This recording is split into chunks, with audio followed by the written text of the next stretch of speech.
بال بکھرے ہوئے اور حالت ایسی جیسے بری طرح ڈری ہوئی ہیں۔ میں خود بری طرح رونے لگی اپنی والدہ کی یہ حالت دیکھ کر۔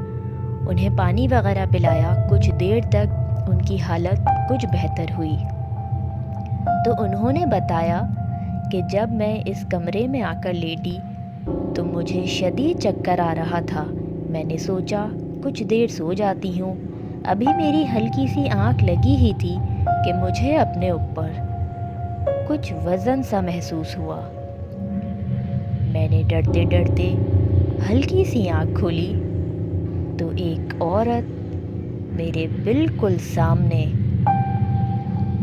میرے پیروں کی طرف بیٹھی ہوئی، جس کا چہرہ بالکل بلیک تھا، آنکھوں میں جیسے خون اترا ہو اور جگہ جگہ کٹس لگے ہوئے جس میں سے خون بہہ رہا تھا۔ وہ بالکل میرے سامنے بیٹھی مجھے ہی گھور رہی تھی۔ میں چیخنا چاہتی تھی مگر چیخ جیسے حلق میں اٹک گئی ہو۔ مجھے لگا کہ آج میں نہیں بچ سکوں گی۔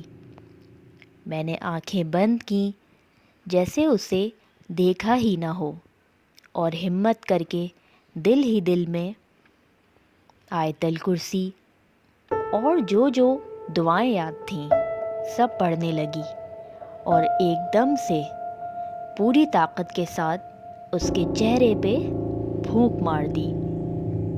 میرا یہ کرنا تھا کہ وہ ایک زوردار چیخ کے ساتھ یہاں سے غائب ہو گئی۔ اس کی چیخ اتنی خطرناک تھی جیسے کوئی زور زور سے رو رہا ہو، چلا رہا ہو، جیسے اس کا سب کچھ برباد ہو چکا ہو۔ پھر میں دروازے کی طرف بھاگی تو دروازہ لاک تھا۔ میں نے بہت زور زور سے دروازہ بجایا کہ تم لوگوں کو بلا سکوں، مگر باہر ساؤنڈ سسٹم کی وجہ سے تم لوگوں کو میری آواز نہیں آئی۔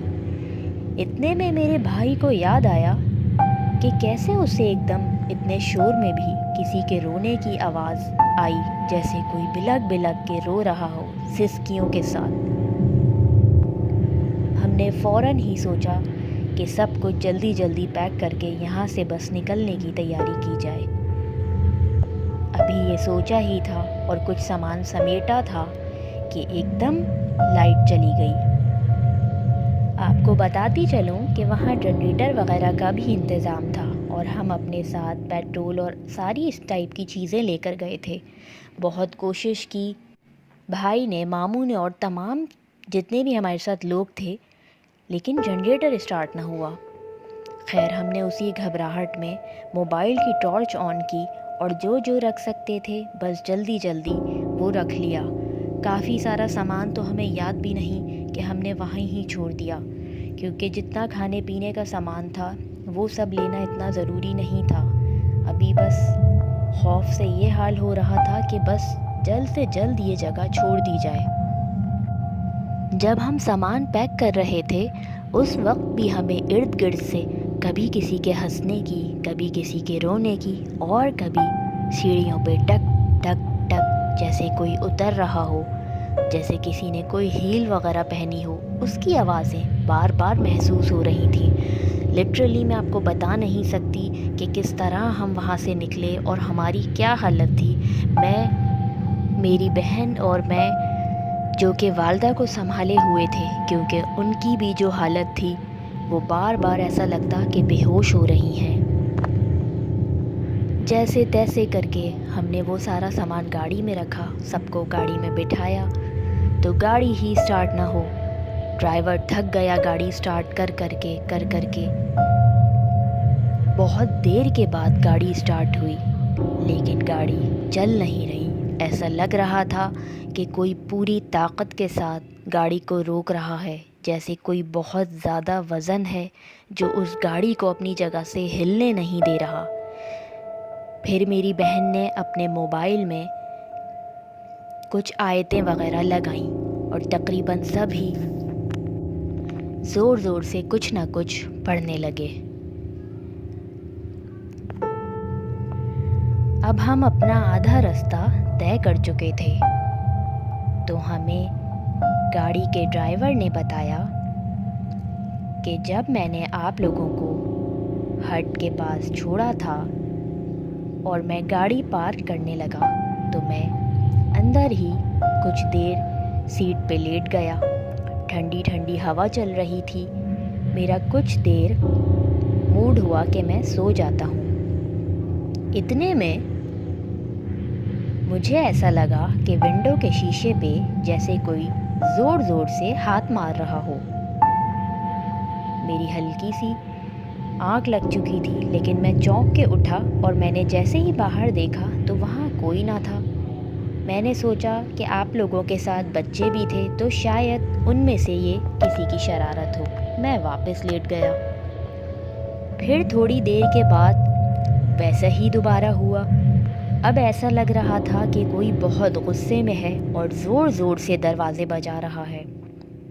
میں بہت گھبرایا اور میں نے گاڑی کا دروازہ کھولا اور میں اتر کے جیسے میں نے باہر دیکھا تو وہاں کوئی نہ تھا. میں نے سوچا کہ یہ بات آپ لوگوں کو بتاؤں لیکن آپ لوگ سب اپنی انجوائمنٹ میں اتنے مصروف تھے کہ میں نے سوچا کہ یہ آپ لوگ شاید میری بات کا یقین ہی نہ کریں. وہاں سے آنے کے بعد ہم سب بہت ہی زیادہ ڈسٹرب تھے جبکہ ہم گئے بہت ہی خوش دلی سے تھے.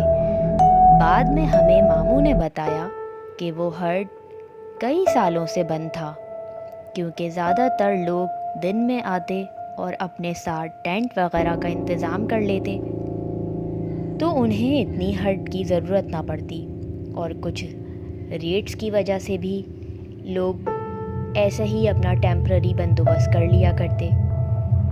تو اس ہرٹ کا رینٹ بہت زیادہ تھا اور یہ تھا بھی بہت زیادہ بڑا تو بڑی فیملیز کے لیے ہی صحیح تھا.